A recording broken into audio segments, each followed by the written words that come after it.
சிவசிவ திருச்சிற்றம்பலம். சிவஞானம் பெற விரும்புதலின் பயன் எது? இக்கேள்விக்குரிய விடையை காண்போம். சிவ ஆகம உண்மைகளை விரும்பி பெற்றுக்கொள்கிறவர் யாராக இருந்தாலும் அவர் சிவபுரியை அடைந்து அங்குள்ள பலவகை இன்பங்களை நுகர்வார். பின்னர் நிலத்தில் மீண்டும் பிறந்து துன்பங்கள் அகலும்படி அற்பமான உடலின் மீது கொண்டுள்ள பற்றை வெறுப்பர்.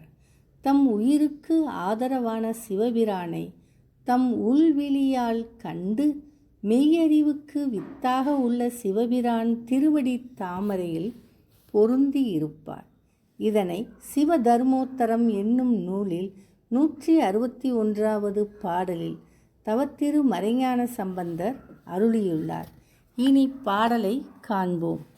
நச்சில் எவரும் சிவஞானம் நம்பன் அமரும் புரி நன்னி துச்சே போகவிதம் தொலைவில் தோன்றி புவியில் துரிசு அழிய கச்சே பொல்லிய காயத்தை கலைக்கண் தமது கண்ணில் கண்டு விச்சை தனக்கும் விச்சு ஆய விமலன் கமலம் விரவுவரே என்பதாகும். திருச்சிற்றம்பலம்.